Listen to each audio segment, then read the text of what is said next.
அவங்க மட்டும் கொஞ்சம் எங்களுக்கு கோஆப்ரேட் பண்ணியிருந்தால் இந்த அசம்பாவிதங்களை தவிர்த்திருக்கலாம் அப்படின்னு சொல்கிறாங்க. யார்? தாவேக்கா. இப்போ போலீஸ் டிபார்ட்மெண்ட் மேலே ஒரு மெயின் குற்றச்சாட்டு வர்றதால அதை தமிழ்நாடு அரசாங்கமே விசாரித்தா கவரப் பண்ணுறதுக்கு தான் முயற்சி நடக்கும்னு கடந்த காலங்களில் நம்ம பார்த்துருக்குறோம். யாரும் காவல்துறையை விட்டு கொடுத்துட்டு ஆட்சி பண்ண மாட்டாங்க. அப்படி இருக்கும்போது இன்றைக்கி சிபிஐ விசாரணை வேணும் தேர்ட் அம்பையர் மாதிரின்னு தாவேக்காவோ விஜயோ கேட்டதில் என்ன தவறு? திருமாவளவன் கேட்டது தவறு இல்லை, விஜய் கேட்டதும் தவறு இல்லை. தமிழக அரசு அந்த மடப்புறம் காவலாளி அஜித்குமார் வழக்கை யாரும் கேட்காமலே சிபிஐ கிட்ட ஹேண்ட் ஓவர் பண்ணதும் தவறு இல்லை.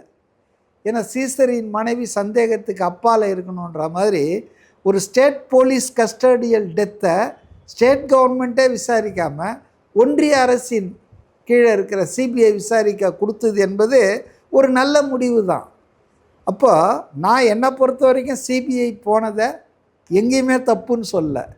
ஆனால் திருமாவளவனோ தமிழ்நாடு திமுக ஆட்சியாளர்களோ ஆளுங்கட்சியோ அவங்க சிபிஐக்கு போனால் அது நீதியை நிலைநாட்ட, நியாயத்தை நிலைநாட்ட. வேற ஒருத்தர் சிபிஐ கேட்டால் அவர் பாஜக விரித்த வலையில் விழுந்துடுறாருன்னா இது சந்தர்ப்பவாத பேச்சாக தான் இருக்குது. இது ஒரு லாஜிக் இல்லை, ரீசன் இல்லை.